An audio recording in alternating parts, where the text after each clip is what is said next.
Part 3. The Rats. What was to be done? First, lock the door at all cost. Very gingerly he approached it and bending down listened, holding his breath. Perhaps there might be a sound of heavy breathing and a prosaic explanation. There was absolute silence, but as, with a rather tremulous hand, he put the key into its hole and turned it, it rattled, and on the instant the stumbling padded tread was heard coming towards the door. Thompson fled like a rabbit to his room and unlocked himself in. Futile enough, he knew it was. Would doors and locks be any obstacle to what he suspected? But it was all he could think of at the moment. And in fact, nothing happened. Only there was a time of acute suspense, followed by a misery of doubt as to what to do. The impulse, of course, was to slip away as soon as possible from a house which contained such an inmate. But only the day before he had said he should be staying for at least a week or more. And how if he changed plans? Could he avoid the suspicion of having pried into places where he certainly had no business? Moreover, either the Betisses knew all about the inmate and yet did not leave the house or knew nothing, which equally meant there was nothing to be afraid of, or knew just enough to make them shut up the room, but not enough to weigh on the spirits. In any of these cases, it seemed that not much was to be feared, and certainly so far he had no sort of ugly experience. On the whole, the line of least resistance was to say, stay. Well, he stayed out his week. Nothing took him past that door, and often, as he would pause in a quiet hour of day or night in the passage and listen.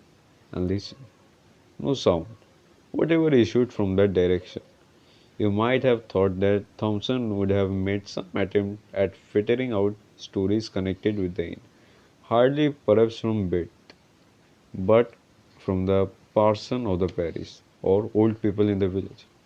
But no, the reliance which commonly falls on people who have had strange experience and believe in them was upon him.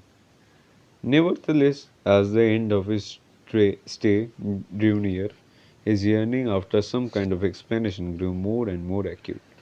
On his solitary walks, he persisted in planning out some way, the least obtrusive, of getting another daylight glimpse into the room, and eventually arrived at this scheme.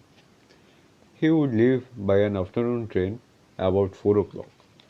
When his fly was waiting and his luggage on it, he would make one last expedition upstairs to look round his own room and see if anything was left unpacked, and then, with the key which he had contrived to oil, as if they made any difference, the door should once more be opened for a moment and shut.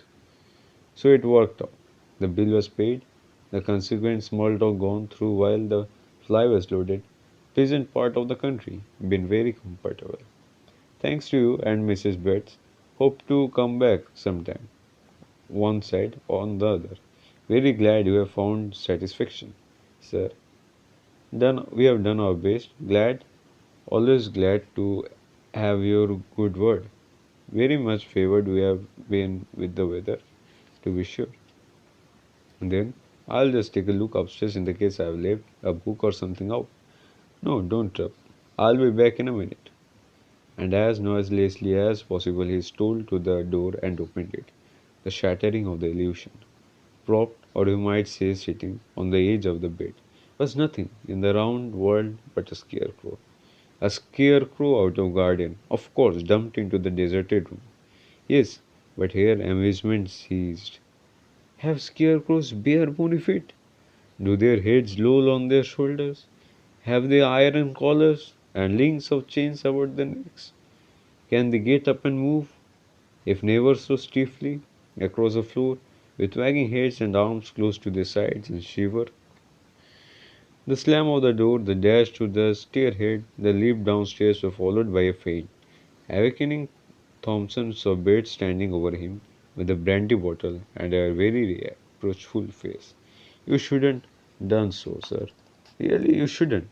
It ain't the kind way to act by persons as done by the best they could for you.